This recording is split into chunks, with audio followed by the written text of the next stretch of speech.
Jain मंदिरमध्ये व्ही.एस. Group अंतरिक्ष पार्श्वनाथ स्वामींचे चलचित्र दाखवण्यात आले.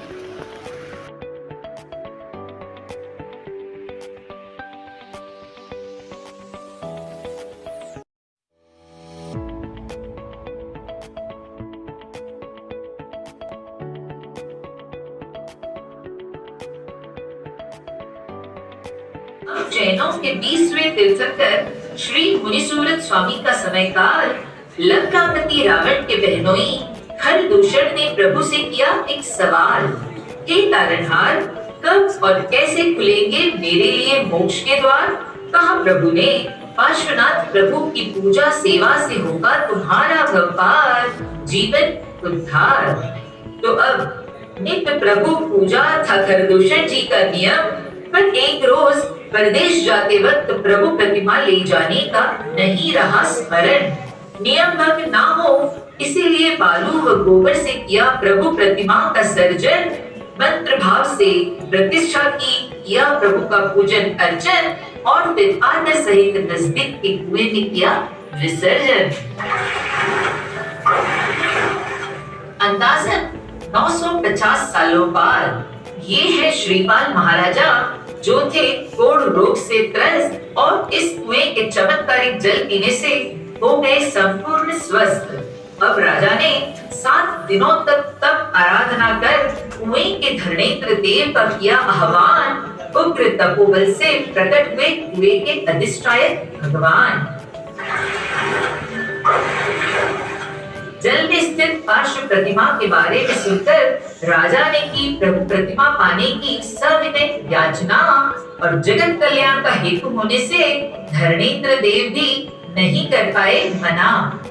अब धरणेन्द्र के निर्देशानुसार श्रीपाल राजा ने कच्चे सूत के धागों से बनी पालकी डालकर कुएं से प्राप्त की पावन प्रतिमा 7 दिन के जन्मे गायों के बछड़े वाले रथ में लेकर प्रतिमा हुए रवाना।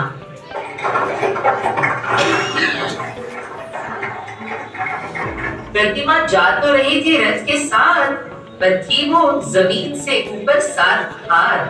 देव का निर्देश था कि पीछे मुड़कर मत देखना, होकर अधीर, वरना मूर्ति वहीं हो जाएगी स्थिर। पर उत्सुक राजा मुड़कर देखने से स्वयं को रोक पाए नहीं, और प्रतिमा बस वहीं स्थिर हो गई।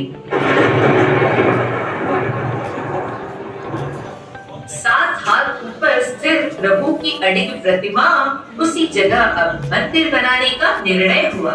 उच्च भाव से मंदिर बनाया, पर मेरे मंदिर में प्रभु पधारेंगे, इस अहंकार से राजा स्वयं को रोक नहीं पाया।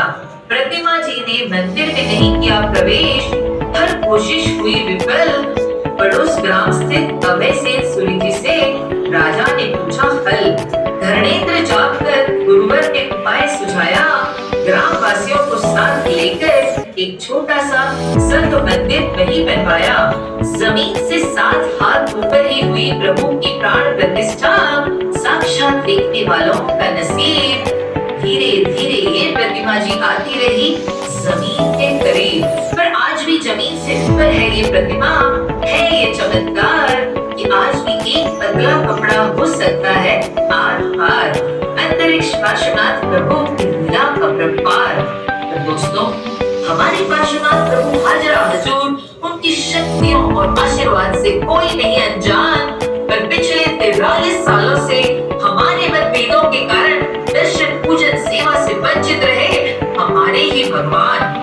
और सच कहूं तो आज भी कई इतिहास कैद है पंथ की जंजीरों में। अब तो जाग जा इंसान, जाग जा इंसान। बोले श्री अंतरिक्ष पार्श्वनाथ भगवान की व्हीएस ग्रुप द्वारा इस छोटे से प्रयास के लिए अगर कोई भूल हो। महांगी का आयोजन 17 साल से कर रहे हैं। हमारे गुरुजी आचार्य विमल सागर सूरी जी महाराज साहब ने उनकी प्रेरणा से व्हीएस ग्रुप एक स्थापित हुआ था। धन्यवाद पद्म विमल सागर जी के मार्गदर्शन से हम लोग आगे बढ़ रहे हैं। हमारा ग्रुप 2007 में स्थापित हुआ था। पहले हम 10 मेंबर से शुरुआत की थी, आज हम लोग 125 लोग हैं, मतलब काफी एक अच्छी संख्या कही जाए। और उसमें भी एक एज ग्रुप रखा हुआ है, एज बार रखा हुआ है, जो 16 से 30 उम्र का है। इसमें आप लोगों को क्या संदेश देना चाहते हैं?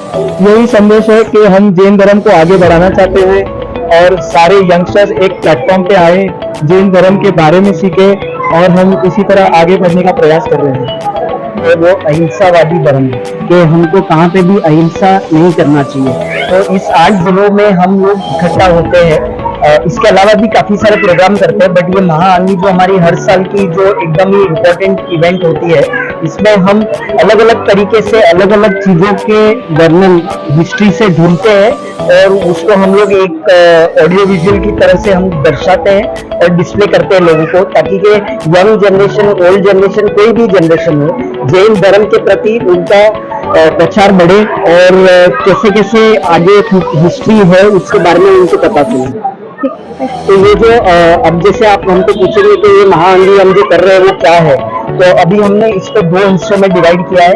एक जो है हमारा जो चंद्रयान 3 जो गया था अभी साउथ पोल पे, उसको हमने एक अद्भुत दृश्य के तौर पर चंद्र प्रभु भगवान हमारे जो है उनके वहां पे हमने डेकोरेट करके दृश्य डिस्प्ले किया है।